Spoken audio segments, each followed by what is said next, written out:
What is going on, New York Giants faithful? It is your boy, the Bad Diggity Dizzle, with a very rare middle of the afternoon live stream. Of course, today is Martin Luther King Day, so I have the day off. And obviously, Martin Luther King was one of the most important men in this country's history.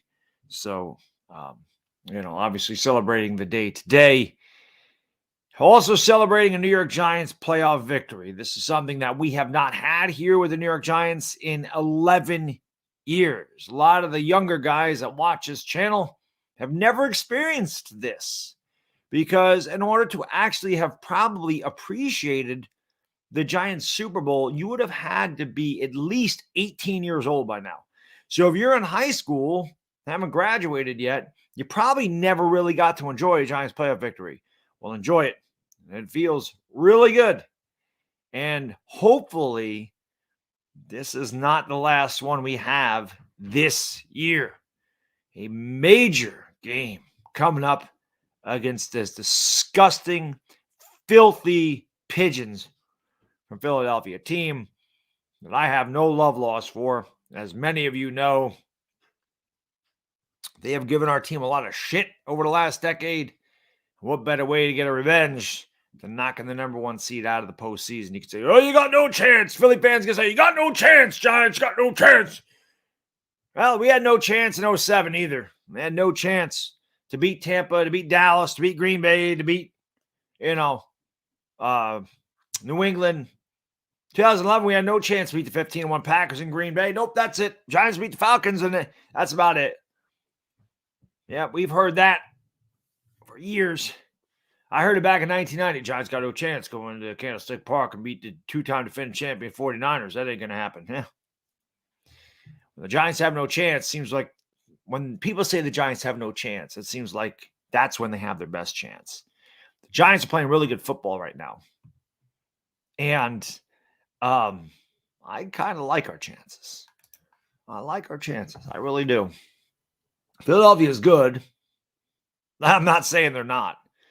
But I like that. Maybe I kind of like this. Let Philadelphia, let the fan base, let them all get a little bit overconfident. It's just the Giants, man. It's just the Giants. They don't beat anybody good. They're just the Giants. Yeah, Minnesota's terrible. Green Bay's terrible. Baltimore sucks. Tennessee sucks. That's who they beat. So let them think whatever they want. But how we feeling today, New York Giants fans? How we feeling after a big playoff victory? Gotta be feeling pretty good. I feel pretty damn good. I can tell you that right now. It's been a long freaking time coming. And tonight, we just get to sit back and enjoy Tampa Bay versus Dallas and see what it is. We did our part in the NFC East. Now, the crazy thing is, if Dallas wins tonight, 3 out of the 4 teams in the NFC East, or 4 of the teams left, 3 will be out of the NFC East. Hold on one second.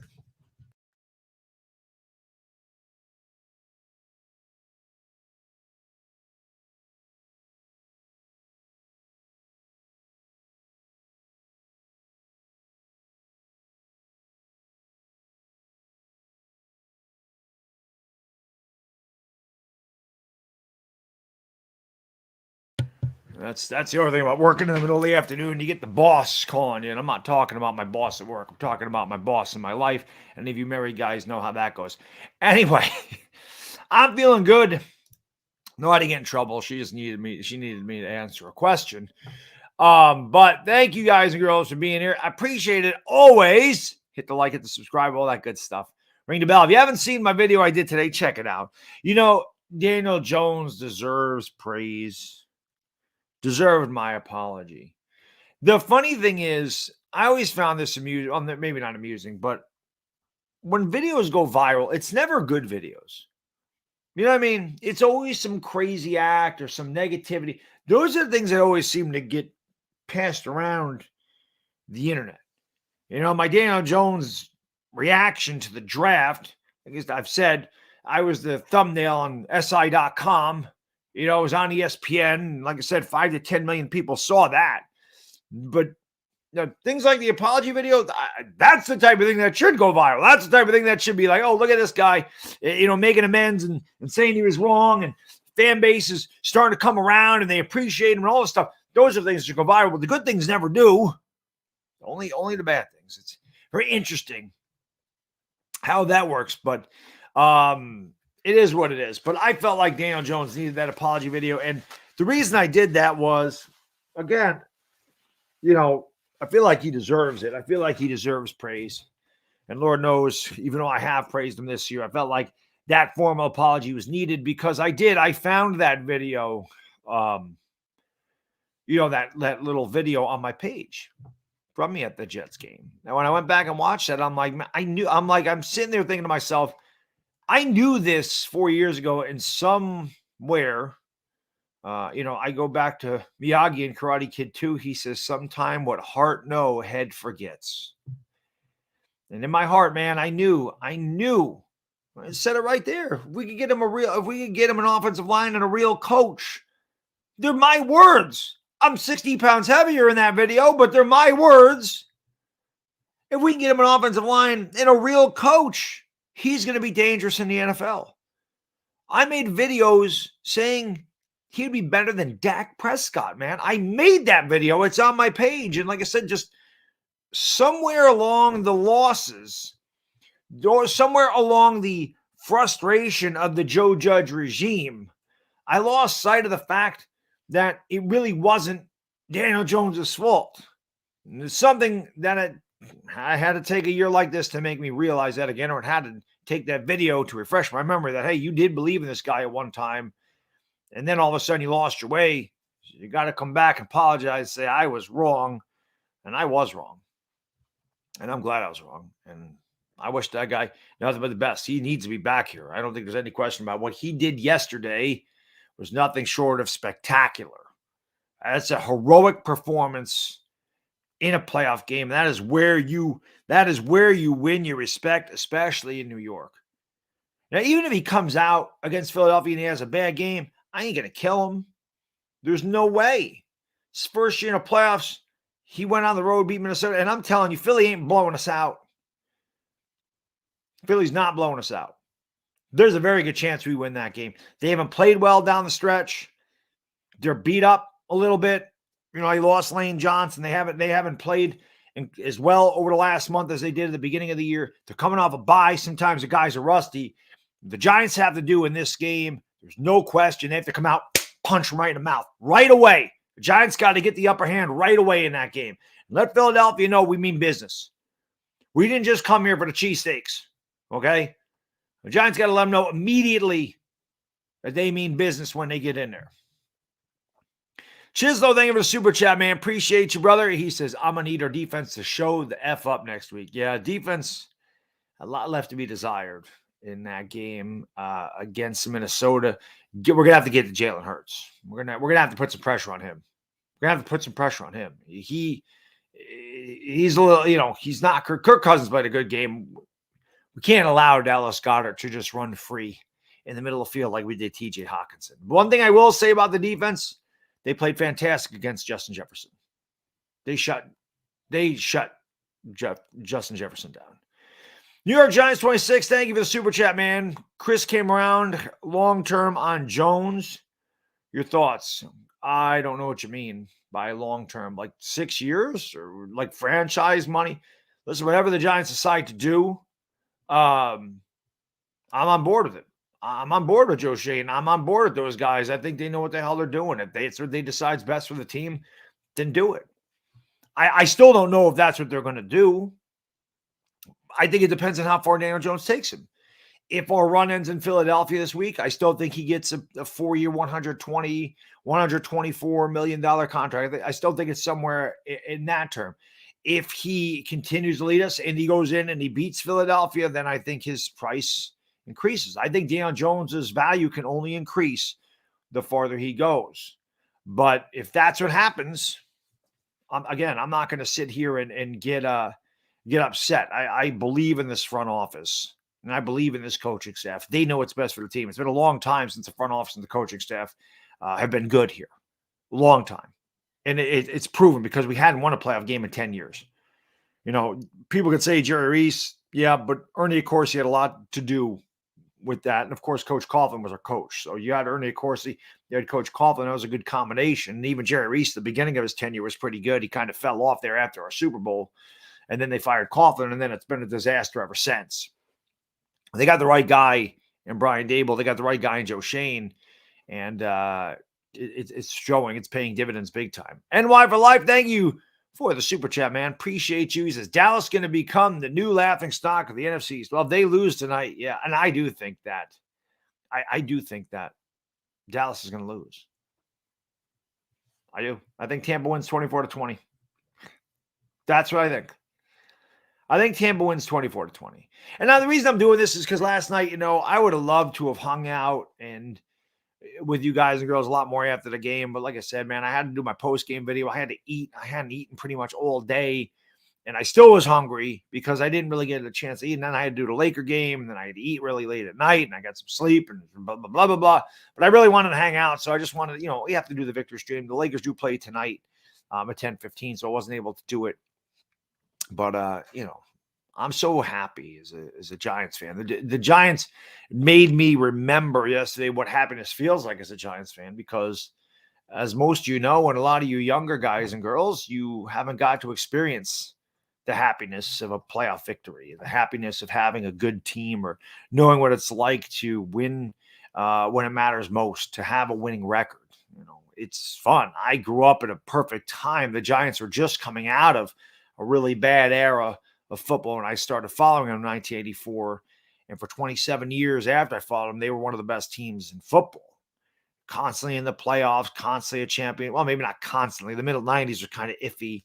Late 90s were a little iffy. But for the most part, the Giants didn't go 5-year periods. Well, they didn't go 5-year periods when I was growing up of not making the postseason. They won 4 championships. They played in 5 Super Bowls. They made the playoffs in 93. They won a playoff game against Minnesota. They made the playoffs in 97. They lost a playoff game against Minnesota. Made the playoffs in 2002. Made the playoffs in 2005, 2006. So they were always there. They made the playoffs in 89. They made the playoffs, So I was there for a lot of the playoff stuff for the Giants. So it's good. Anyway, Giants saying of a super chat, you hear Dable been watching Jones film since Buffalo. Did not know that. Did not know that. I didn't know that.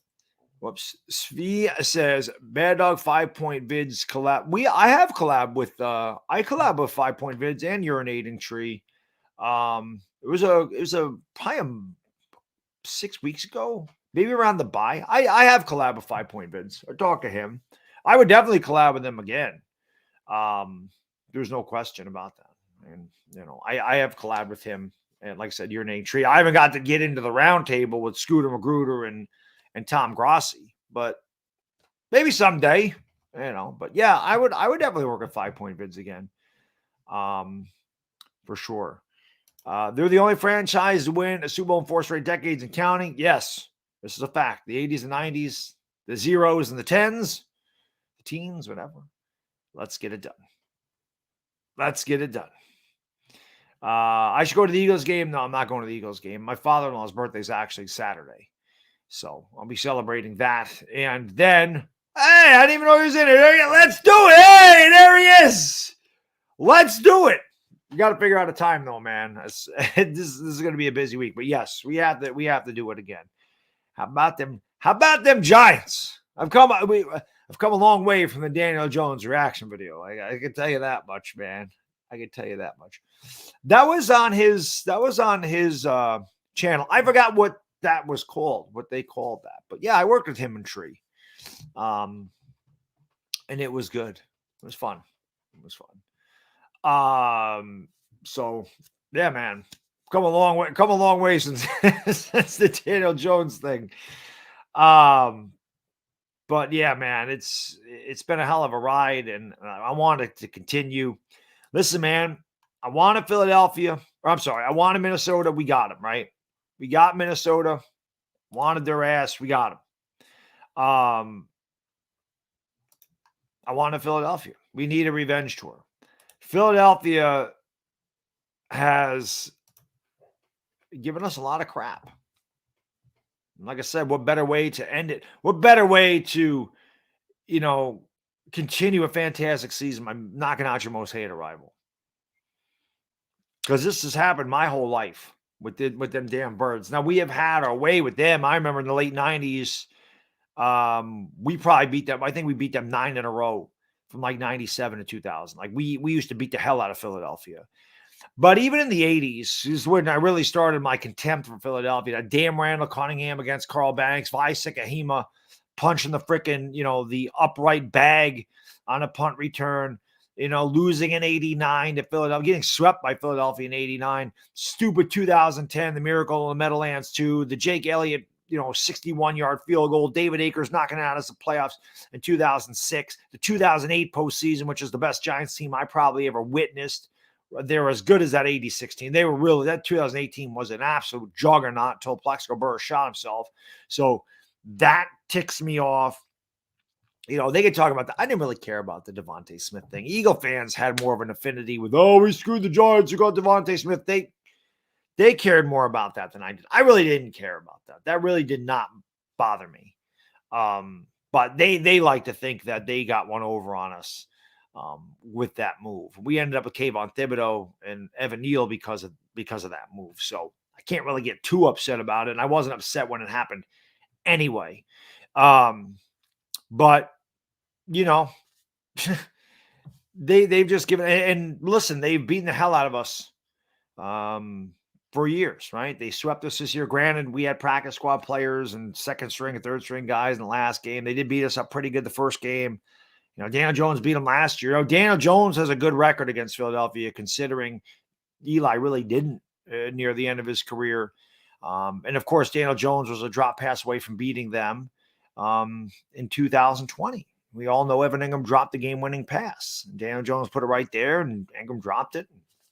We didn't end up winning the division. I mean, we only won 6 games. He didn't deserve to win the division, but he could have beat Philadelphia there. He should have beat Philadelphia there, and we would have won the division. But if we win the division, maybe Joe Judge hangs on and things are still the same here. Things would have been way different. So maybe Evan Ingram's drop, in hindsight, was the best thing that ever happened to this franchise. It's funny how things work out like that, Jatan, man, thank you so much for the super chat. He says Monday off after a Giants playoff W is amazing. Even when you don't have Monday off, it's amazing. Giants fans should meet up at Xfinity Live and take over.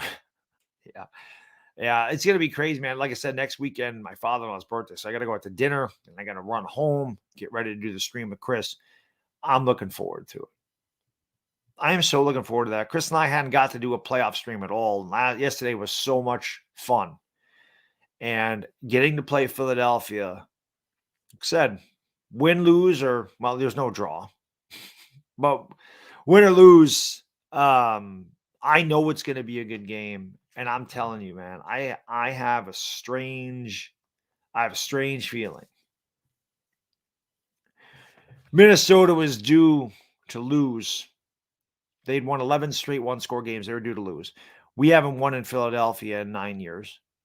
Not since Matt Barkley was their quarterback, and we won a really ugly 15-7 game back in 2013. We are very due. We are due, and we are hot. And we know this as Giants fans. Like I said, when the Giants have won their Super Bowls the last 2 times, it was a team that was average to above average in the regular season, a team that everybody wrote off once they got to the postseason, but a team that was playing their best football and getting healthy going into the playoffs. Now, I don't know what the deal is with Azeez Ojulari. I don't know why he left the game yesterday. And again, it sucks, but I don't get too concerned about it because we haven't had him all year, and we've still found a way to win. But I guess he had a quad injury or something. I don't know what's going on with Azeez. I wish the guy could stay healthy because when he's healthy, he's ridiculously good. It was very good to get Adoree Jackson and Xavier McKinney back. That I do know. So like I said, we're getting healthy at the right time. Our offense is playing its best football right now, and I know this is going to be an absolute war in Philadelphia, and I'm definitely looking forward to it. I am definitely looking forward to a war against that team. And that's what we want. We want to slow it down, run the ball, drag it out, have a physical battle. That's what we want to win ugly, although we didn't really win ugly in Minnesota. That was pretty Feels pretty sweet. Offensively, look pretty sweet. Daniel Jones is playing the best football of his career right now. Saquon Barkley looks explosive and fresh. Isaiah Hodgins is looking like a number one wide receiver. Okay. Darius Slayton, I know he dropped it.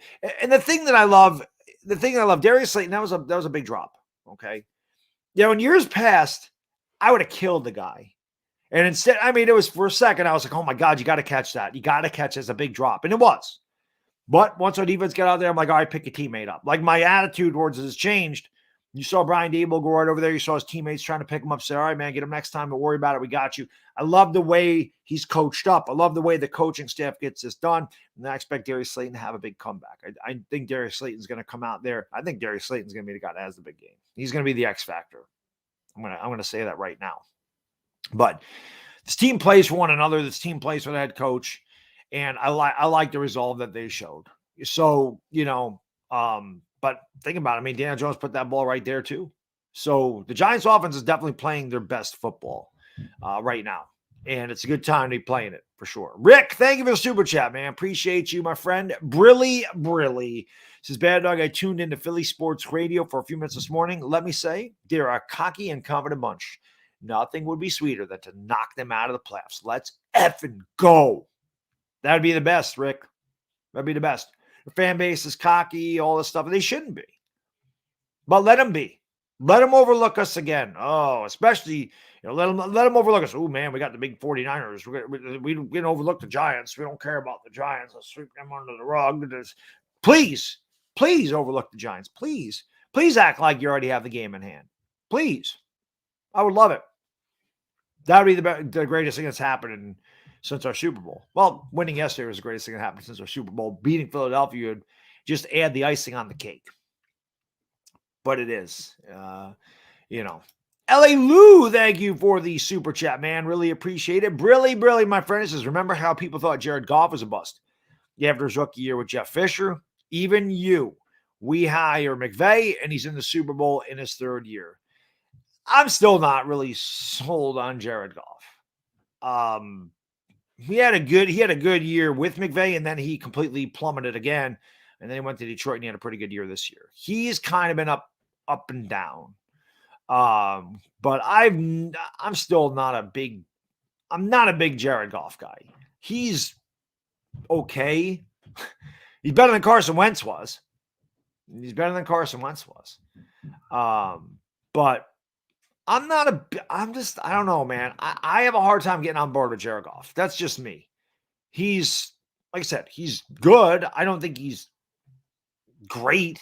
But maybe it's because he plays in Detroit. Maybe it's because he played for Los Angeles. I don't see those games. I see the quarterbacks in this division. And I know our quarterbacks pretty well. But I don't know, man. I've never been a big Jared Goff guy. Still not. Again, he plays in Detroit, so what do I know? I don't really watch him play. But he had a good year this year. Detroit had a good year this year. They finished 9-8. When's the last time Detroit was above 500? And he had a lot to do with that. But they have really good weapons. They have a really good running game. They have a really good offensive line. It certainly helps.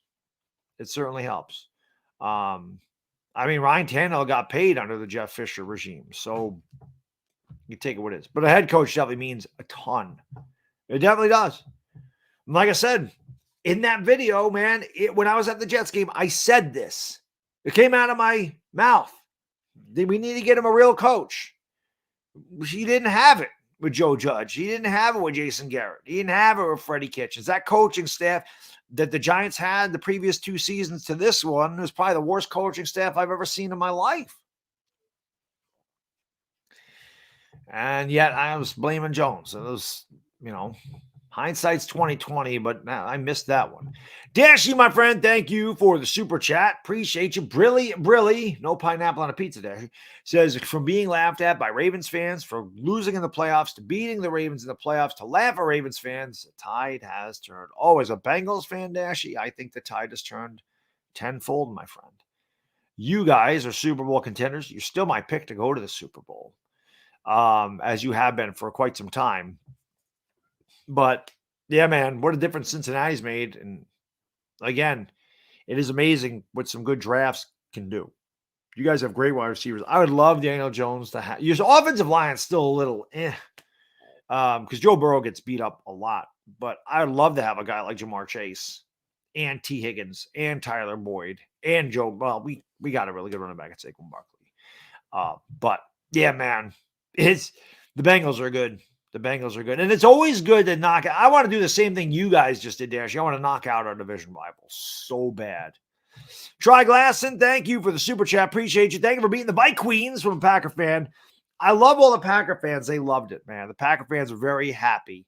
And like I said, I went to Tom Grossi's streams a couple times. I said, don't worry, Tom, we got you. Well, we'll knock the Vikings out for you. We should have beat them the first time we played them. I was very confident we were going to win that game, and we did. So it's my pleasure. I saw Tom had his funeral gear on to bury the Vikings today, and or to go to the Vikings funeral today. And I said, hey, I was glad we were the ones that could put them in the coffin for you.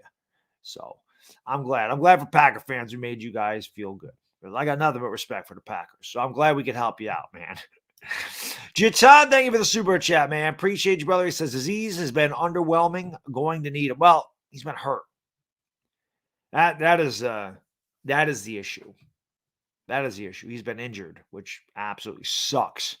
I wish he could stay healthy. I wish he could get on the field, and that is the problem. He's got a ton of talent, but they say the best ability is availability. And unfortunately, man, this guy's never available. I don't know what the hell.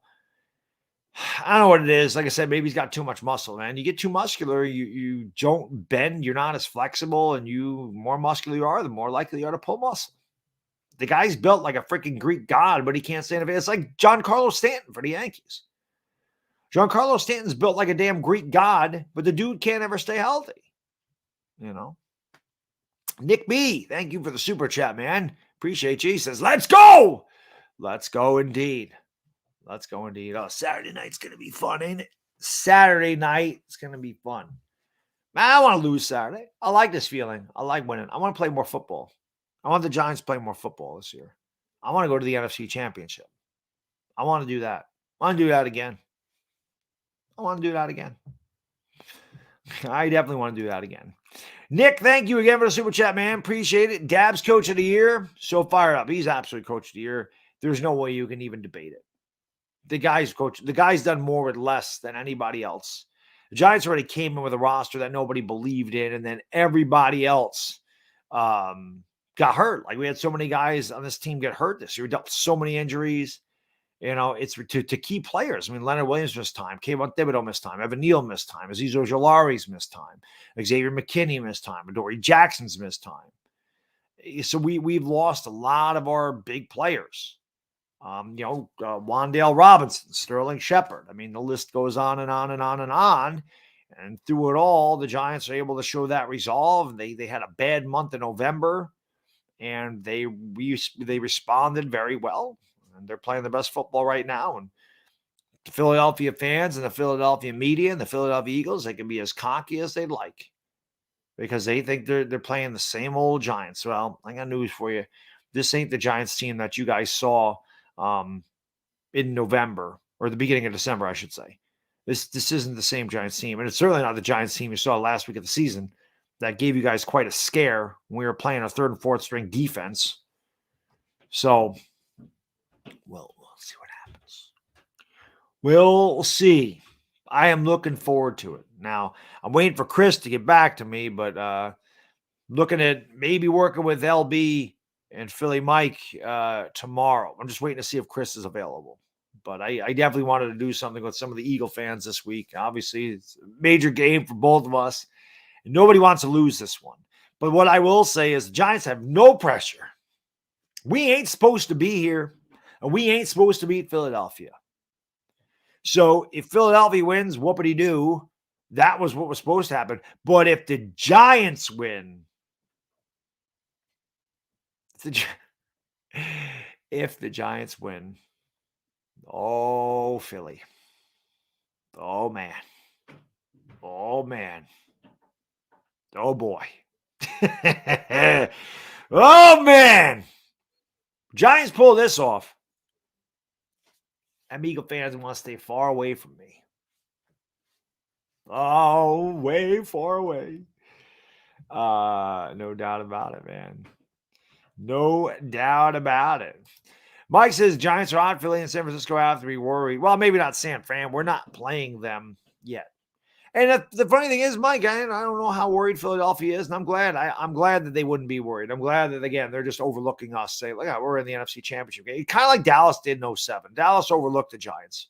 Jerry Jones bought, 2 tickets for each player for the NFC Championship game, put them on their chair and all this other stuff. They just overlooked us. It's an easy game. And the Eagles are saying, we always beat the Giants. We always beat them. They're nothing. They suck. Daniel Jones is trash. Their line sucks. Their defense is trash. Blah, blah, blah, blah. I heard it all. I've heard it all for years. Not the same old Giants, but I hope that that's the way they view us. I hope that's the way that they look at it. I hope that's the way they look at it. I hope they look at it. It's just the Giants. Because I'm telling you right now, the Giants need to go the first drive that they have. They need to go down. They need to punch them in the mouth and say, yep, we're here. It's like yesterday, Minnesota went right down. They scored with little resistance. And this Giants team, which has shown resolve all season, went right back down and counterpunched and scored 17 points in a row. That's what the Giants need to do against Philadelphia.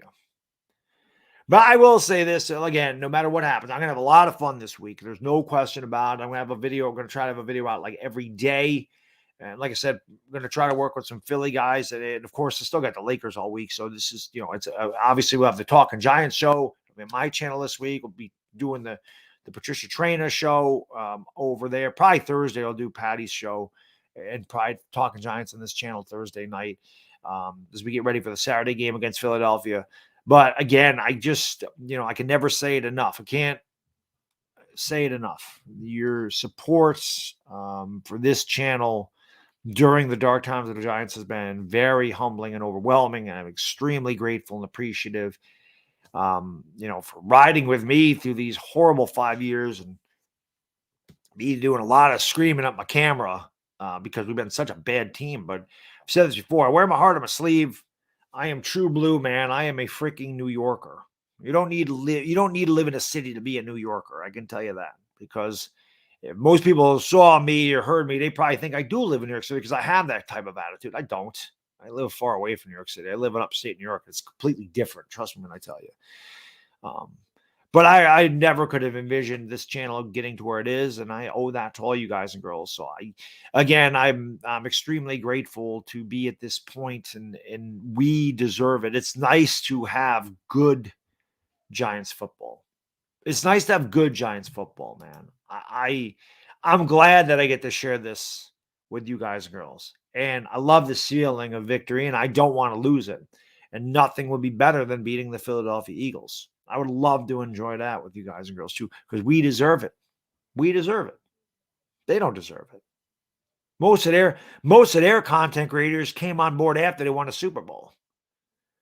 And it's really easy to make videos day in and day out and pump up your team and, we're going this to, we're going to make up all these fake trades and all this other crap and talk all this shit. Well, it's really easy when you come on board after they won a Super Bowl.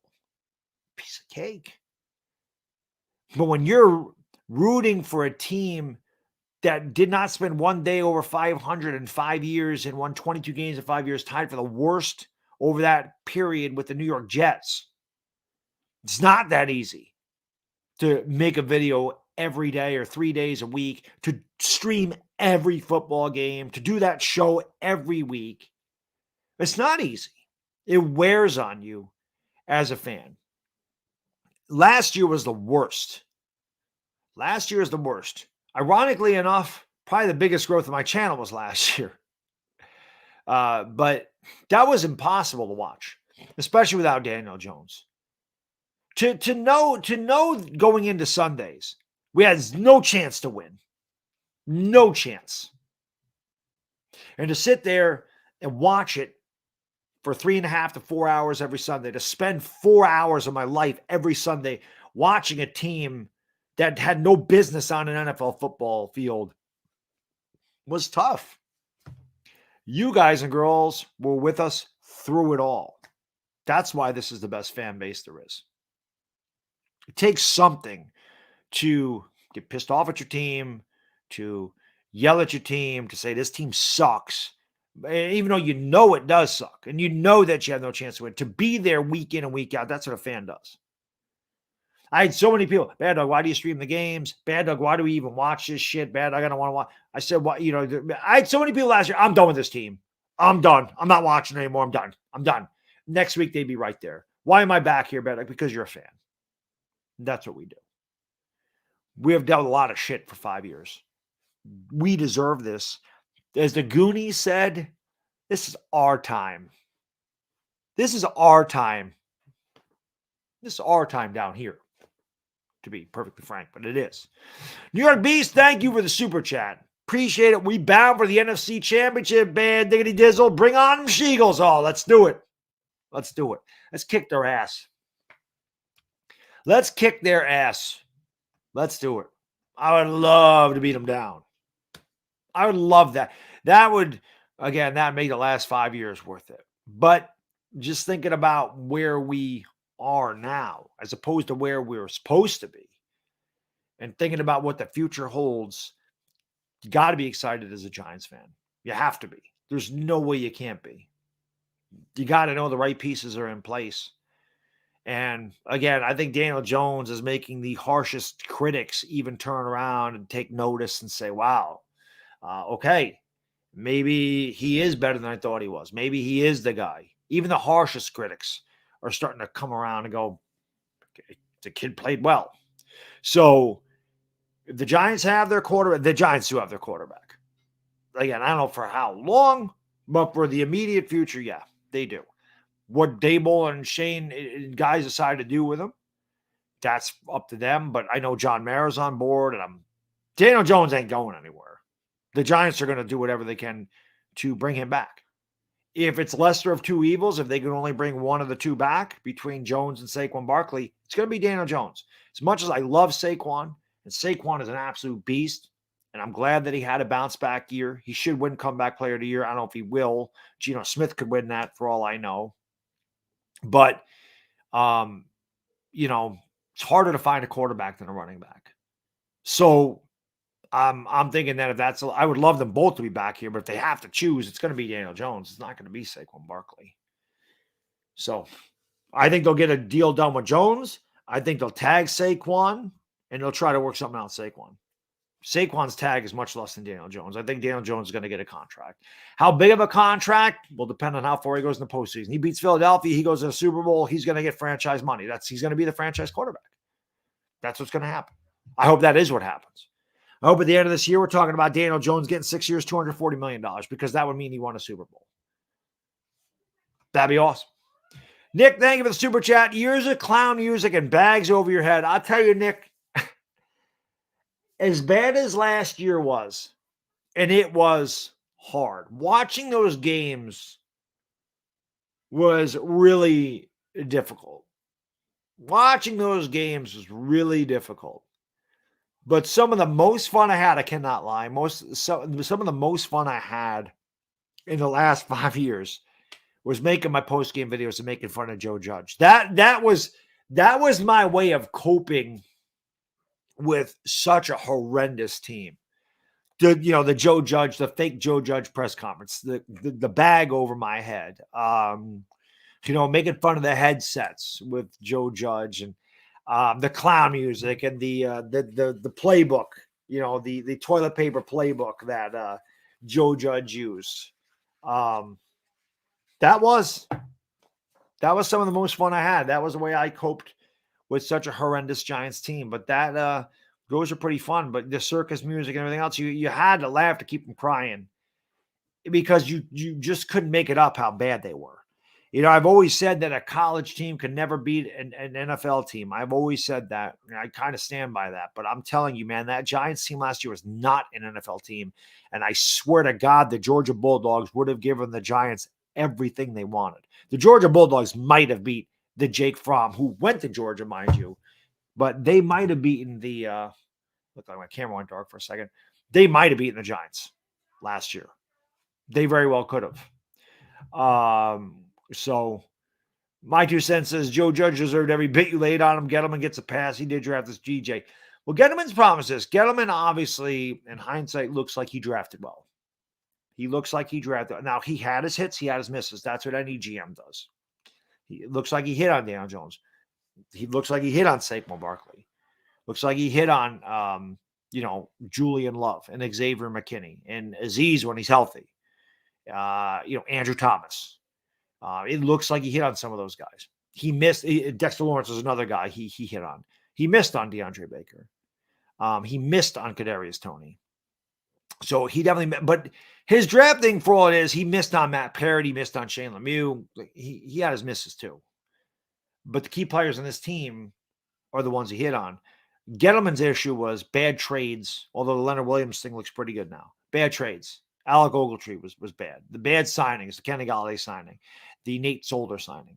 Those are the things, letting Kevin Zeitler walk when we had no line at all.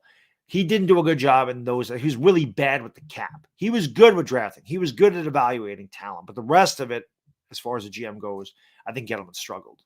So Gettleman definitely deserves some credit for what we're doing right now. There's no question about it. But he deserves a lot of blame for what the hell we had for the last 5 years too. He does. Reese deserves a lot of that too. Don't forget Jerry Reese. Jerry Reese put us in that situation. This is the thing. Gettleman took over a really bad situation, and there is no denying it. Gettleman took over a horrifically put together team. Jerry Reese did that. Jerry Reese screwed the cap up. Jerry Reese with the backloaded contracts. Jerry Reese with the terrible drafting. That was Jerry Reese's fault. Gettleman came in here, didn't really improve matters. And again, the bad coaches that came through here, that did not help Gettleman's cause either. But you see what happens because Joe Shane took over probably a worse situation than Gettleman took over. But somehow, some way, he, Brian Dable, Brandon Brown, Kafka, Wink Martindale, the other coaches involved, they found a way to take this really bad situation and turn it into what we're seeing today. And that's what really good GMs do. Again, I think Gettleman was good at evaluating talent, but I think Gettleman also was kind of stuck in the 20th century as a relic. And I don't believe that that's the way you win football games. And now we have, 21st century analytical minds on our sideline and in the front office. Joe Judge just was not head coaching material. He just wasn't. Joe Judge was not head coaching material. Jason Garrett, not an offensive coordinator in this day and age. Back in 2007 when he had Tony Romo, in Dallas or whatever, I don't know if he was the coordinator. I thought he was the coordinator in 2007. I could be wrong about that. But when he had Tony Romo in Dallas, when he had the Des Bryant, and he had a really good offense in Dallas, that was where you played the game back then. But in 2020, 3 yards in a cloud of dust ain't getting it done. 3-yard curls ain't getting it done. So, again, that's why I did the Daniel Jones video today. Because when I saw my old video, I'm probably 10 beers deep in that video. Still knew what the hell I was talking about. I couldn't believe when I listened to that back. I said, oh, my God, I say right in the video, he needs a head coach. Why the hell did I miss? Why did I miss that the last 2 years? Why did I not listen to myself and say this coach sucks? And I knew Joe Judge sucked. I mean, every video I went, I probably was more harsh on Joe Judge than I was on Daniel Jones last year. I don't know. Like I said, hindsight's always 2020. Steve, thank you for the super chat, man. Appreciate you, brother. Joe Judge and Mike Glennon sitting in a bar. Yes, and Joe Judge has really bad taste in beer. He drinks Coors Light. And I don't know why Joe Judge drinks Coors Light. You can look at Joe Judge and see there's nothing light about him. So I don't even know what that's about. Not to mention he makes millions of dollars. Buy a good beer, Joe. Jesus. Buy a nice imported beer. Get you a Hefeweizen or a white wheat. Get you a nice Belgian beer, like a Chimay. I don't know if there is a better beer than Chimay Grand Reserve. It's amazing. Have you ever had Chimay Grand Reserve? Saturday's my cheat day. I think I might have to. It's playoffs. I might have to go. I think I need to do that. I think I need to have some Chimay Grand Reserve for the game on Saturday. Because I could drink beer on Saturday. Not that I even really like beer anymore. I kind of lost my taste for it. But it is a Giants playoff game. It is Saturday night. I think I should have a couple. Big Blue Jays, man. Thank you for the super chat. Appreciate you, brother. Brilly, he says humor is the best way to deal with anxiety. That's why your channel grew so much last year. Therapy sessions were gold. No more of that, though. Yes, I prefer the victory streams. I prefer these streams much more than I do the therapy session streams. But I've always felt like I had a pretty good sense of humor. I have a pretty good sense of humor about myself. I don't take myself too seriously. You know, sometimes these trolls come in here and they're like, oh, Bad Dog, you're too sensitive. And I'm like, I'm not too sensitive. But sometimes shit gets annoying. And sometimes you just got to smack a bitch. That's just how it goes. Right? That's it. Oh, you're too sensitive. I always think that's funny. I've always found that in music. Somebody, for no reason, just says something. The hell with the internet. Somebody, you're in McDonald's and some dude or girl just walks up to you and goes, you're ugly. What are you going to do? You're just going to turn around and go, yeah, I'm ugly. Or if they look at you and go, you're an idiot. They don't know you. They just put, you're an idiot. What are you going to do? You're just going to go, oh, yeah, they're right. I am an idiot. Or are you going to say, who the hell are you? That doesn't mean you're too sensitive. It means you're standing up for yourself. So like I said, once in a while, you got to slap a bitch. But yes, self-deprecating humor is good. It's good to have a good sense of humor. It's good to be real. It's good to laugh, especially in bad situations. The Giants are a laughable comedy of horrors last year, and I'm glad we don't have to deal with it anymore. Because like I said, last year, by far, was the toughest season as a New York Giants fan for me. The only saving grace that I had last year was that we beat the Eagles, and I did not have to wear that Eagles jersey. That would have just been the worst. They could have buried me in that thing because I would have died had I had to wear that. Philly 500 having to wear Giants gear was the best thing that happened to me for years. So thankful that we held on and won that one. Thankful for that. Very thankful for that one. And now it's time to beat them when it really matters. No bets. I don't need to bet. I got enough riding on this game without betting anything. And my Giants, thank you for the super chat, man. Appreciate you. He says, I think we're going to try to trade for a wide receiver number one. Well, there is a lot of rumors out there about D-Hop. And that is definitely a guy, depending on the asking price, that I could see the Giants getting. Now, he is 31 years old. He's owed $34 million over the next 2 years. I don't know if the Giants would bring him in here and redo their contract. I don't know how they would work it. They have to sign Daniel Jones. They're probably going to look at signing Saquon Barkley. They're probably going to have to rework Leonard Williams' contract. Now, again, when you do these things, if Daniel Jones makes $36 million a year, it's not going to be a $36 million cap hit. The way they're going to do it, it's probably going to be about half that. It might be a $20 million cap hit the first year. So it's not going to be as bad as it sounds. And that's why Joe Shane and Brandon Brown are where they are. Those guys are two of the best. They come from two of the best organizations as far as knowing how to get the most out of the cap in Philadelphia and Buffalo. So I have no doubt they'll figure it out. But they got to sign those guys first. They got to get Daniel Jones done. They're going to have to do something with Andrew Thomas. They're going to have to rework Leonard Williams. I really don't know what's going to happen with Saquon. I'm almost guaranteeing Daniel Jones is coming back here. I can't guarantee Saquon's going to be back here. That's going to depend on what Saquon wants to do. I think it helps the Giants out that there are some decent running backs out there like Josh Jacobs, Tony Pollard. I think that helps a little bit, but again, we'll see what they do. But DeAndre Hopkins would be a bite out of the cap.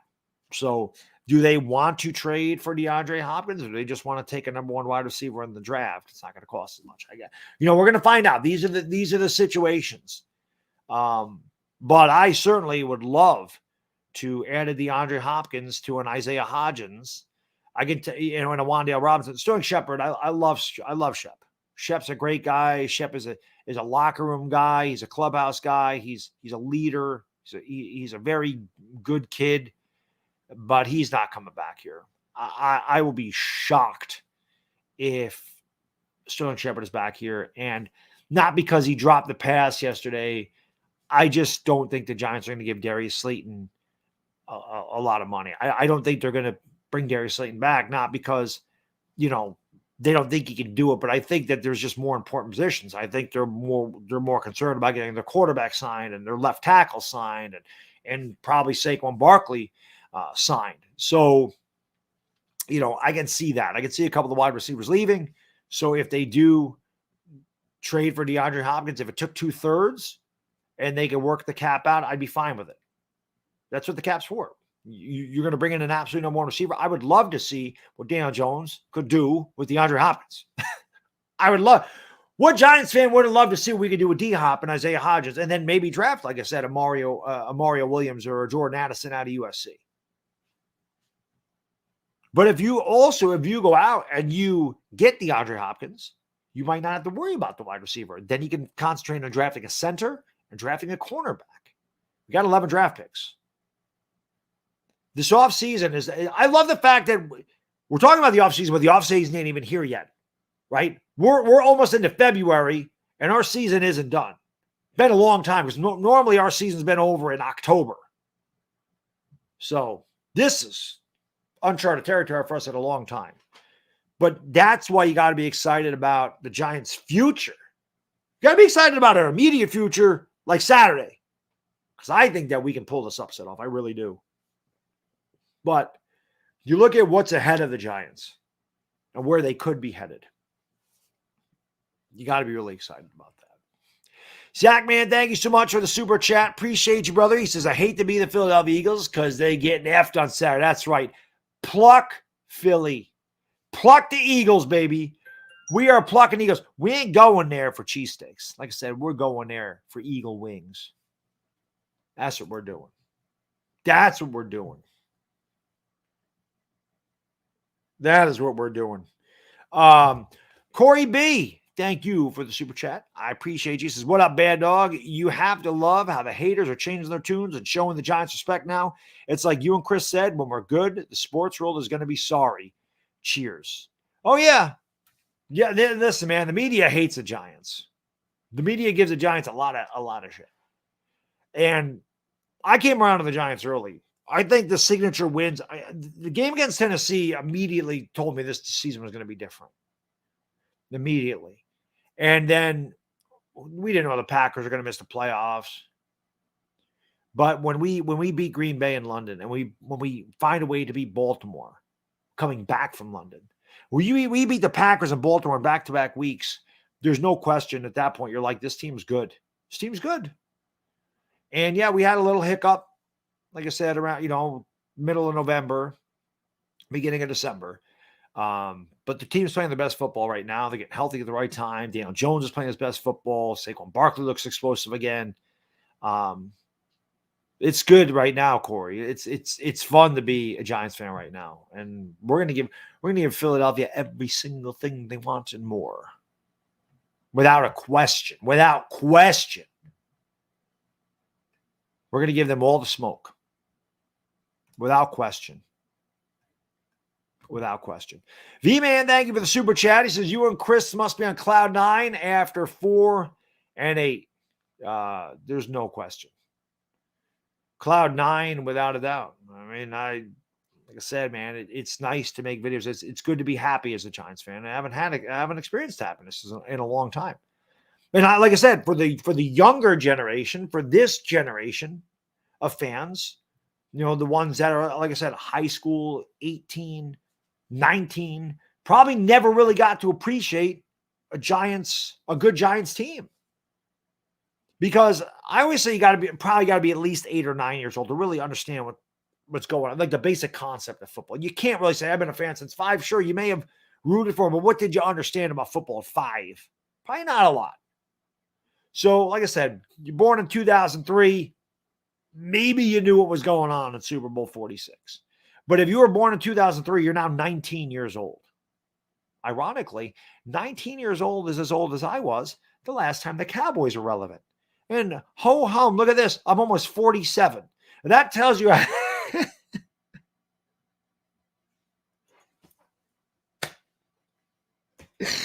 sorry, I have to take a shot at Dallas. Why not? Daniel Jones has as many playoff victories as Dak Prescott. So why not take a shot? Why not take a shot at Dallas? We did our job, Dallas. Can you do yours? Whoopity-doo!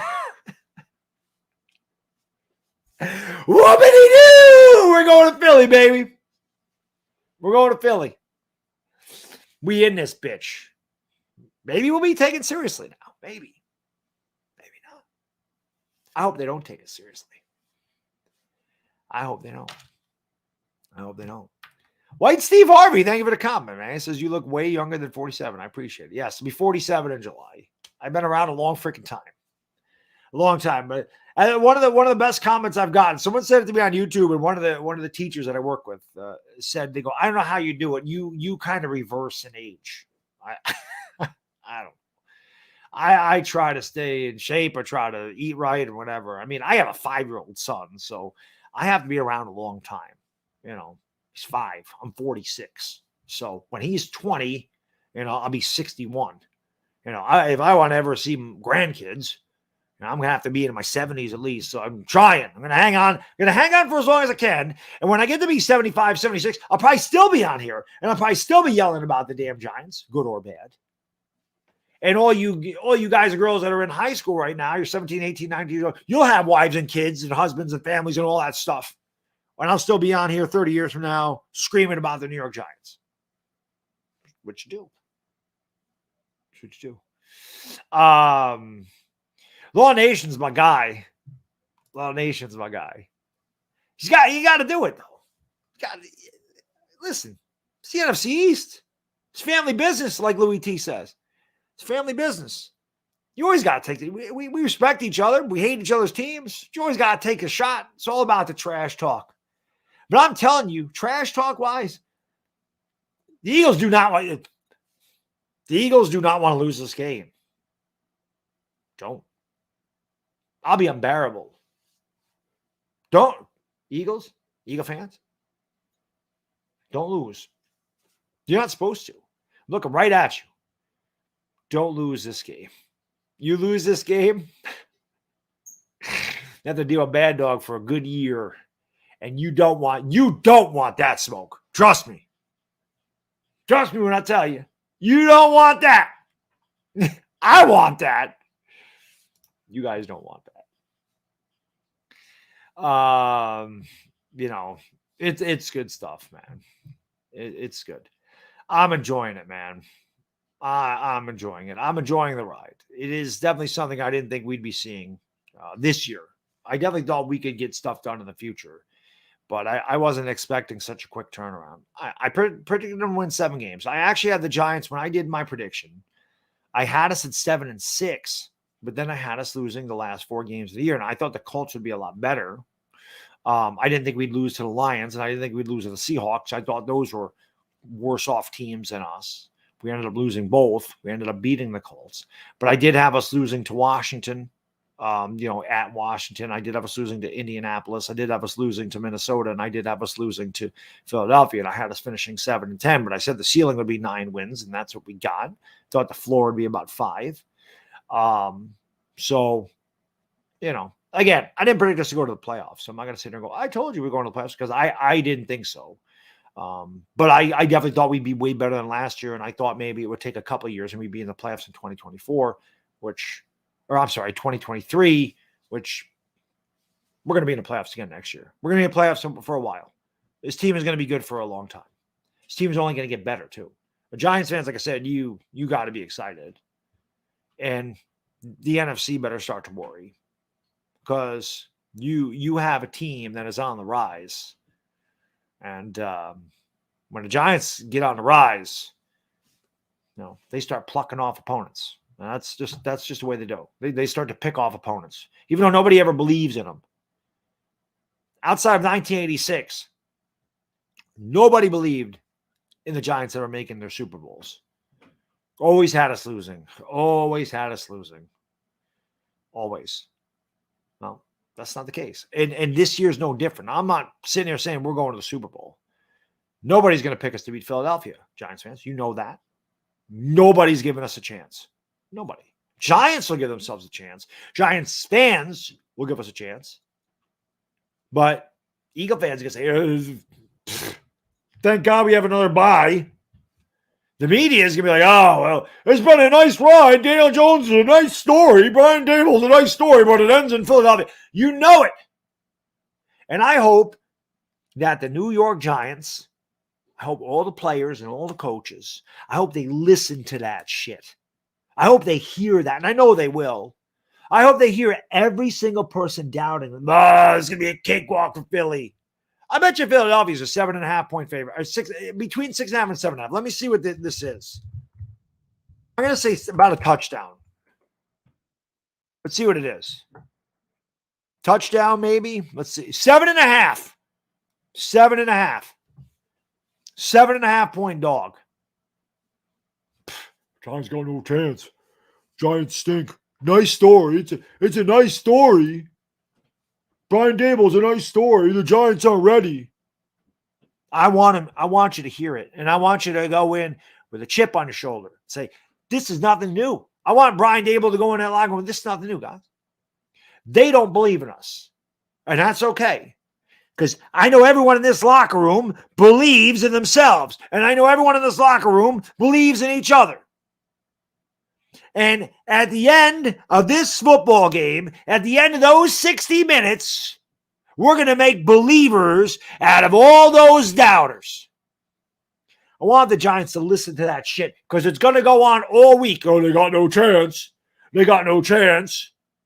Philadelphia owns the Giants. They own them. We're their daddy. I've heard it for years. And I don't want to hear that shit anymore. I'm ready for the narrative to change. I'm ready for it to change. And I know you guys and girls are too. That's what I want to happen. Moral victory is nice. Sure, the Giants go in there, lose a close game. Look at how far we've come. I don't want that shit. I want to win. I want to win. I want to score more than them. Don't give a damn how it's done. Don't care if Daniel Jones throws for 85 yards or 385 yards. I want to win the game. I don't give a damn how it's done. I don't care. We owe this freaking team, our damn nemesis, for pretty much my lifetime of as being a Giants fan, outside of the late 90s when we just beat the shit out of them all the time. The Eagles and Giants have always had this roller coaster. One team owns them, then the next team owns. And it's up and it's down. It's up and it's down. And right now, we're in one of those down slopes when we go against the Eagles. Well, now is the perfect time to change that narrative, to change that pressing tide of momentum. Nothing will change momentum quicker than a backhand to the face and a backhand out of the postseason. When they're over there talking about the damn Super Bowl and acting like this game doesn't even exist. I want the Giants to go in there with a chip on their shoulder. I want the Giants to go in there with a sledgehammer in their hand. And I want them to take that sledgehammer and I want them to bash the Eagles over the head with it. That's what I want to happen. V-Man, thank you for the super chat, man. Appreciate it. He says the first Pokemon game newer than the Cowboys' last Super Bowl. It's a fact. I think the most popular video game console back then was PlayStation. The original PlayStation was the most popular thing back then. Hot Nicks, thank you, Rena. Remember, for 19 months, he says, the Sheagles are next. You are, as Bolo Young said to Jean-Claude Van Damme in Bloodsport, you are next. I still haven't read about the Eagles cheating either. Supposedly they cheated. You know. PlayStation came out in 1995. So there you go. That was the most popular video game console last time the Cowboys won a Super Bowl. DVD players were, I don't even know if they were in existence in 95. We did it. Gas was $1.09 a gallon. And I've said this before. In 1995, I wasn't legally old enough to drink. And I'm going to be 47 years old. Cowboys stink. Don't lose tonight, Dallas, either. Dallas, don't lose. Because if you lose, even though we're not playing you, I'm going to give you some shit too. Because you know what? Now I can. Now my teams back me up. So now I can give a little shit to all the teams in this division if I feel like it. But I want to give them all the smoke and all the shit when we beat Philadelphia on Sunday.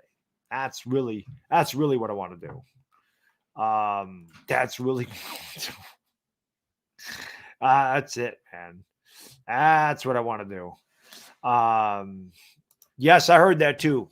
That Eli talked to Daniel before the game. And I think Eli pretty much just said to him, it's like another game. Just go out there and play. And that's the thing. Daniel Jones don't need to worry about anything. Daniel Jones, again, the Giants have nothing to lose here. We don't belong here. Nobody thought we'd make it this far. We don't belong here. Everybody's saying, the Giants don't belong. Yeah, Giants got lucky. Giants can't win. Giants can't sustain this. Giants can't do this. The Giants can't do that. And all the Giants keep doing is doing. You can't do it. You can't do it. And all they keep doing is doing it. We can't make mistakes in this game. We're not good enough to overcome mistakes. Neither Minnesota nor the Giants made a lot of mistakes in yesterday's game. We were just better than Minnesota. And let's face it, the officiating didn't do us much favors. Kayvon Thibodeau was held how many times? Leonard Williams was held? No call. How about Xavier McKinney when he was going to intercept the pass covering Justin Jefferson? Justin Jefferson completely interfered with him and pulled him. No call. So, regardless of the officiating, neither team turned it over. We were better. We can't turn it over against Philadelphia.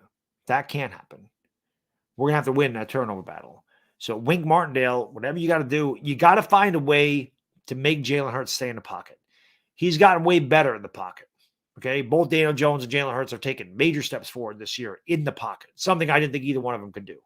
I can completely admit my miss on Jalen Hurts too. But if you're going to beat Philadelphia, you got to make him throw from the pocket. You can't let him extend plays with his legs, and you can't let him run. I know that's easier said than done.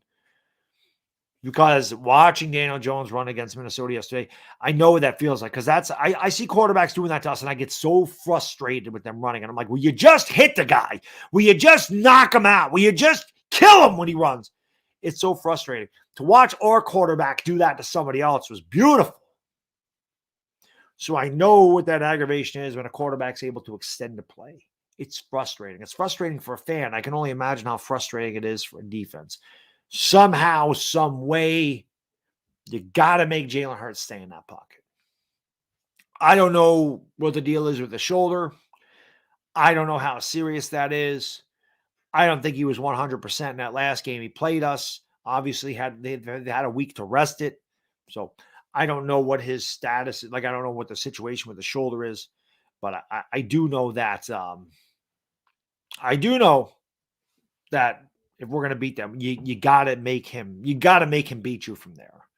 If he beats you from there, you tip your cap and say, hey, what can you do? But I like the way we're playing. And Philadelphia, this ain't going to be no cakewalk for the Eagles. I'm telling you that right now. This is going to be no cakewalk for them. All it takes is one shot from Kayvon Thibodeau. And it might be Gardner Minshew in there. But we'll see. I'll tell you, amazing guy. I'm not as confident against the Eagles as I was the Vikings, but I do believe that we can win this game. I do believe that we can win this game. In the regular season, I said we were going to lose the first game. I didn't think we were going to beat them. I thought we were going to get blown out. We did. And in the last game, I mean, we were playing third and fourth string guys, so I wasn't going to sit there and go, oh, Davis Webb's going to beat them. They played them way closer than I thought they would. So confident, I wouldn't say I'm confident. I'm confident that the Giants are going to give them hell. And I'm confident that the Giants are going to give them a war. But I definitely believe that we can win that game. There's no question about it. I know we can win that game. I'm not going to say that I know we will, but I know we can. Again, it's going to come down to execution. We execute. We do the things we've done all year long. We convert on third downs. We get Daniel Jones in those situations like they did yesterday, where it was 3rd and 2, 3rd and 3. You get in those situations, we're golden. You put Daniel Jones in 3rd and 12, it's tough for any quarterback to succeed. So, people are like, people are sitting there going,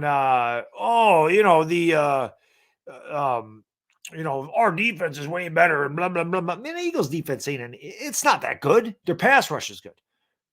When we saw Kenny Golladay undress Darius Slay in the end zone. Kenny Golladay hadn't caught a touchdown his entire Giants career. He caught a touchdown from Davis Webb. He beat Darius Slay. Okay?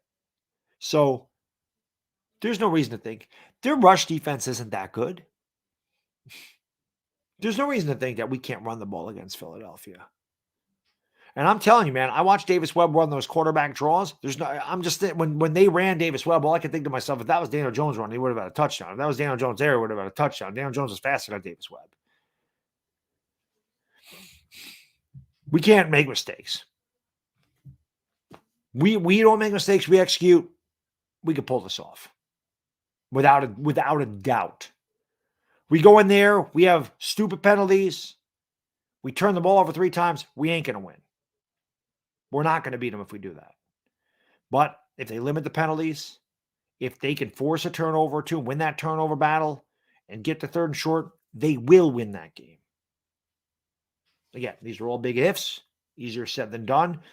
Put the Giants in 3rd and 4 or less. Win the turnover battle. Win that time of possession. We win that game. Go in there 3rd and 12, 3rd and 13, 3rd and 8, or 3rd and 3, get a first down, get a holding penalty. 4th and 1, get a false start from the 3-yard line on 3rd and goal. Those type of things are going to hurt us. Drop passes can't happen. We got to make the plays. We make the plays, we're winning this game. We got to make more plays than them at the end of the day. Can they do that? Absolutely. So let's go. Let's go. Let's get it done. Daniel Jones better than Dak. Well, listen, I wonder if I can find this really quick. Let me see. Because, Philly 500 made fun of me for this. Let me see if I can find it. I'm sure I can.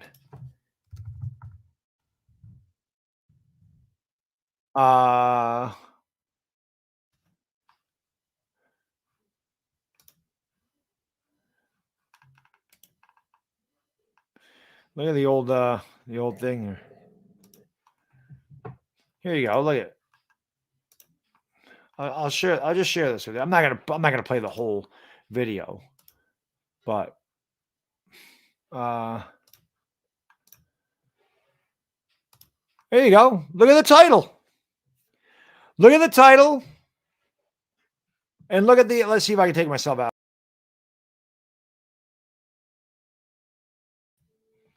Look at the title. Look at when that was made. Daniel Jones will be better than Dak Prescott. Look at the old school intro. But yeah, I said this. Look at again. You can look at how much more I weighed. This is fun. It's always funny to me. When did I make this? I said Dak Prescott's overrated. DJ will be better in 2 to 3 years. That's what I have that is what I have. This was from July 11th, 2019. Daniel Jones hadn't even played a game. July 11th, 2019. Again, you can look at how much heavier I am. You can tell I lost a lot of weight. But look at the old intro. What is going on, everybody? This is your boy Bad Dog back. And this video is going to be a lot of fun to make. And I can already see the Cowboys fan going, just like I'm hitting that thumbs down. How can you say Daniel Jones is going to be better than Dak Prescott? Well, I'll tell you why. Because there's a lot of reasons I go into this. And Cowboy fans are a very interesting breed of fan. They will use and skew statistics any way they can to win an argument. I'll give you a couple of examples. When it comes to this whole debate between Barkley and Zeke Elliott, okay, they'll say, Cowboy fans say, well, Barkley's been in the league 1 year. He can't be better than a guy that's been in the league 3 years. It doesn't matter that Barkley led the league in yards from scrimmage and averaged 5 yards a carry and had 5 more touchdowns than Zeke Elliott behind a far inferior offensive line. Right, that doesn't matter because all that matters is Zeke led the league in rushing yards, and according to Cowboys fans, that is almost say the second best, whatever it is. He's top 3. There's no question about it. Dink and dunk passer that just throws it 4 yards and turns and hands it off to Zeke Elliott. That's what his career's been. But Cowboy fans don't want to talk about his numbers. They just want to talk about the wins and losses because that's the number that builds their argument for Dak Prescott. Well, Dak Prescott is not going to get any better. And the reason is simply this, man. The Cowboys, who go into next year have $60 million in cap space, they are going to give up half of that to sign Dak Prescott. He's going to get $30 to $35 million. So half of it's gone. And Amari Cooper's an unrestricted free agent. So what are you going to do with Amari Cooper? Are you going to let him walk? You let him go? You give him a first-round pick. You're going to rent him for, 24 games and say, nice knowing you, let him go?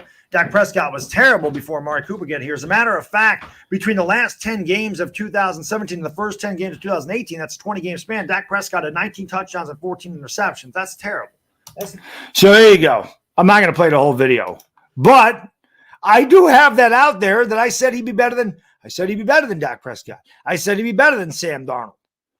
Like I said, somewhere along the way, somewhere along the line, I lost all the losing made me, it clouded my vision on what I really thought about Daniel Jones. Oh, that was before Daniel Jones played a game. That was in July of 2019. So it's always been there. I mean, the comments that I got when I said Daniel Jones will be better than Dwayne Haskins. God rest Dwayne Haskins' soul. The comments I got when I said Daniel Jones will be a better quarterback than Dwayne Haskins were unbelievable. You don't know what you're talking about. You know Daniel Jones. Like I said, I lost my vision the last couple of years under the Joe Judge regime. Joe Judge put the headsets over my eyes, and I didn't see it. But when we drafted Daniel Jones, yeah, I had the reaction, but I came around on it quick, and then I lost my way. I've said I've been an EKG machine with Daniel Jones. He's great. He sucks. He's great. He sucks. Didn't know where the hell to be. It's just going to be flatline up here now. John Kirk, thank you for Super Chat. As Ryan Clark said today, Daniel Jones looked more like Josh Allen than Josh Allen did yesterday. Credit to Jones and Abel. That's a fact. Josh Allen did not look good yesterday. He did not look good yesterday at all. So it is what it is. It is what it is. But like I said, I said that. I said he'd be better than Darnold, better than Trubisky, better than Dak, better than Dwayne. Well, he's definitely better than, again, rest in peace to Dwayne Haskins, but he's definitely better than Mitch Trubisky. He's definitely better than Sam Darnold. And I'm sorry. I'm not sorry. I'm not sorry. I'm sorry that I doubted Daniel Jones. I'm not sorry. Daniel Jones had a better year than Dak Prescott did. Way better. Way better. And Dak Prescott could lose tonight. And if Dak Prescott goes out, has a stinker, he led the league in interception percentage. Almost 4% of his passes were picked off. He lost a game to Washington and Sam Howell. They had nothing to play for. Dallas played their starters. He looked like total trash. He goes out and lays an egg against Tampa. It's not just going to be me saying Dak Prescott stinks. Cowboy fans are going to say it. Cowboy fans are going to say it. But not just me. San 8 says, stay humble, 4822, DJ and Saquon. You spelled Saquon wrong. Was non-existent. Can I ask you something? What does that have to do with Saturday, man? You're talking about the past. 2007, Dallas housed us twice. Twice. They beat the shit out of us twice in 2007. Got into the postseason. What happened? Oh, Giants pulled off that upset. See, you're telling me to stay humble. You're the one that needs to stay humble. That's the attitude. This super chat, this is the attitude I want from Philadelphia. That right there. 48-22, you guys ain't shit. We're going to steamroll you. That's the attitude I want. And this is what I want the New York Giants to see. This shit right here. Because like a game at the beginning of December has any bearing on the game in the middle of January. Ask the New England Patriots in 2007 how this worked out for them. This is what I'm talking about. This. I like this. I like this. Telling me to stay humble. When I said, all I've said is we can beat Philadelphia. We will give them a game. We can't make mistakes. I think my assessment of the game was anything but cocky, feeling like my team is playing their best football, and Philadelphia has not been playing their best football. And if we go in there and execute that, we can win the game. I don't think that's being cocky or arrogant. Your comment is being cocky and arrogant. Talking about a game that happened back in the beginning of December when all of our guys were hurt. It's all good. Juju, my friend, thank you for the super chat. Appreciate you. And you have, man. This guy, Juju has been since I've been doing the trash talking videos way back when. He said, I'm watching the channel since 2014. I appreciate it, man. I hope you're doing well. He said, I'm happy you know you want my Cowboys to lose tonight. It's cool. Keep up the great work. Love the channel. Heck, Juju, what can I say? I'm a Giants fan, man. Like I said, the NFC East, I love the NFC East. That's why I do those roundtables, with Lord Brunson, Louis T, and Lawn Nation. I love it. I love the trash talk. Our division is the best in football. It always has been. It always will be. We've got the best rivalries here, Juju. We've won 13 Super Bowls. We played in, I think, 21 Super Bowls combined, something ridiculous like that. And for the last few years, it's been, you guys and the Eagles, and even in 2020, the division was horrible and everybody's calling us the NFC least and everything else. And this year we're back to prominence. Washington just missed the playoffs. 3 of us are still in the playoffs. 3 of us made the playoffs. If you guys win tonight, 3 of the 4 teams left in the NFC are coming from our division. It's nice to have that competition back in this division like it was when I was a kid. Because the NFC East in the 80s, when it was Madden and Summerall on CBS doing the big 4 o'clock game, the NFC East games, that was when it's at its best. This year's a lot of fun. I like the competition. I like the fact that all the teams in this division are now relevant. And that all of them, people ain't taking the Giants seriously yet. That's okay. We got to earn that, okay? But I like the fact that all these teams are now very competitive with everybody. But yeah, I can't sit there and go, I'm going to root for the Cowboys. I can't do that. In good faith, I can't say I'm rooting for you. If you win, I'm not going to be like pissed off or anything. But you know what I'm going to do, Juju? I'm just going to sit back tonight. I'm going to watch the game. I'm going to enjoy my ground turkey. I'm going to enjoy the game. And then I'm going to do the Lakers. I'm going to enjoy the game as much as I can because I got to work tonight and do the Laker game. I got to do the Laker play-by-play. But the NFC East has been great, man. And yes, I appreciate you hanging with my channel since it's pretty much its inception again in 2014, because I always remember you being there. Even when I was talking trash, you always showed the utmost respect to me and the channels. I appreciate you, man. I really do. I hope all is well. And listen, if the Cowboys win, I'll be happy for you, my friend. I can't say I'll be happy. I can't say I'll be happy in general, but I'll be happy for you, man. Russ, thank you for the super chat. Appreciate it. He says, hey, Bad Dog, hope you're enjoying your Victory Monday as we put the L in school. About to hit the gym and have a good stream, my man. Thank you, Russ. Appreciate that. I'm about to get out of here in like 5 minutes myself and do the same. Fabian, my friend, thank you for the super chat. He says, Bad Dog Eagles fan here in Puerto Rico. Much respect. Fabian, I appreciate it. And hey, it's going to be a war. It's going to be a war on Saturday. There is no question. Puerto Rico, San Juan, my favorite place to vacation. I've been there 5 times. I absolutely love San Juan. I want to go back. I love it. Stay at the ESJ Towers down there, right next to Ruth's Chris Steakhouse, which I always like to frequent when I'm there. I forgot the hell the casino is right next to the place, but you got pool bingo. You got the beach right there. You go down to Old San Juan. I love Puerto Rico. But it's gonna be a damn war, Fabian. I'm looking forward to it. I definitely am. I'm gonna be nervous. You think I was nervous yesterday? I don't know what the hell. I mean, I might drink an entire bottle of Amaretto during this Eagles game. I'm nervous as hell. Jatan, thank you for the super chat, man. Appreciate it. He says, we stay humble. Our quarterback watching film on the way back. Have to see the video from the plane. Love this team. Love the underdog mentality. Listen, man, it's funny, Jatan, because you would think the Eagle fans would get that mentality, right? Remember in 2017, they all stole the Cleveland Browns idea, and they all were wearing the dog masks because the Cleveland Browns has always been the dog pound. Cleveland Browns have always had the dog masks.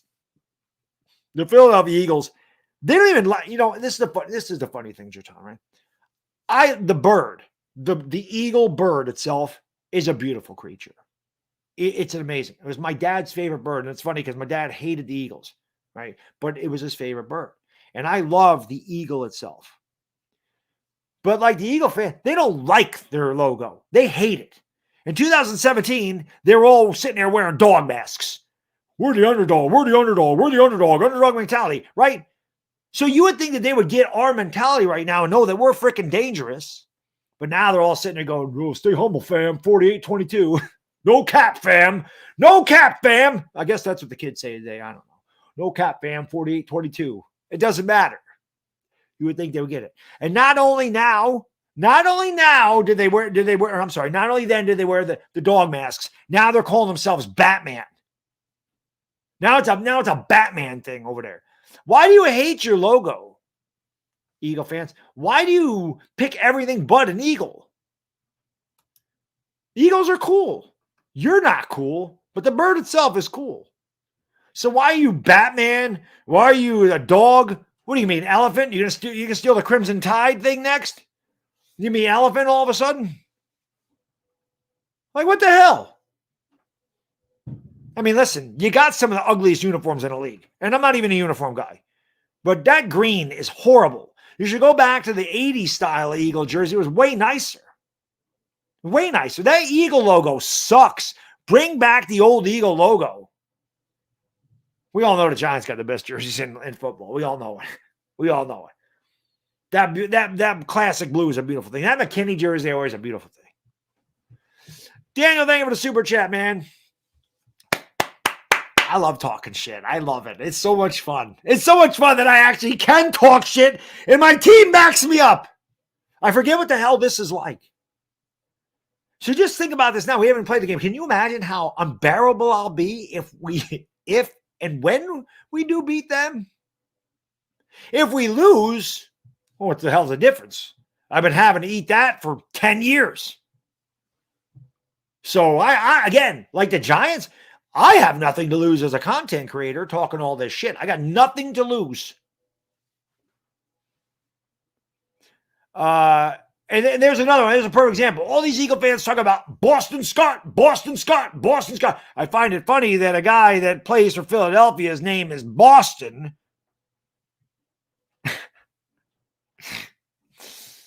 Boston Scott's trash. I hope Kayvon Thibodeau rips his freaking head off. Daniel, thank you for the super chat. He says, I will hope the Cowboys win only so my wife is not in a bed. Listen, Daniel, I get it. You are forgiven, sir. You are forgiven. Because your joy for the Cowboys losing is nothing compared to your wife being angry. I'm married. I get it. If mom ain't happy, ain't nobody happy. You are forgiven, sir. You are forgiven. He says, I will put off her anger one more week and let them get back to San Francisco. You're forgiven, my friend. I understand. I'm a married guy myself. You are definitely, I forgive you. Scott, who is a very good Eagle fan, mind you. Scott's been here for a long time. What worries me about Jalen Hurts' legs? I mean, Jalen Hurts, like I said, if we're going to beat the Eagles, as difficult as it is, because it's easier said than done, we have to keep Jalen Hurts in the pocket. If Jalen Hurts, and he's gotten better from the pocket, he's definitely a better pocket passer than he has been. He took a big step up, but I still think that's his biggest weakness. If Jalen Hurts is able to maneuver around the pocket and use his legs, extend plays with guys like Devontae Smith and A.J. Brown, we're in trouble. His legs worry me the most.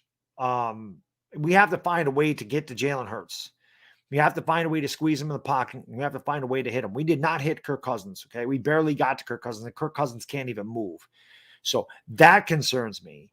The lack of pass rush that we had against Minnesota when their offensive line, we were getting there, but we weren't getting there all the way. Like, we weren't driving Kirk Cousins into the ground. We were not sacking him. We were not finishing it. And their offensive line was really beat up in the interior. I mean, Leonard Williams had a great game, but we could not get there. So definitely, I think Jalen Hurts' legs worry me. And of course, Dallas Goedert's a good tight end, and we've had a really hard time with the tight ends.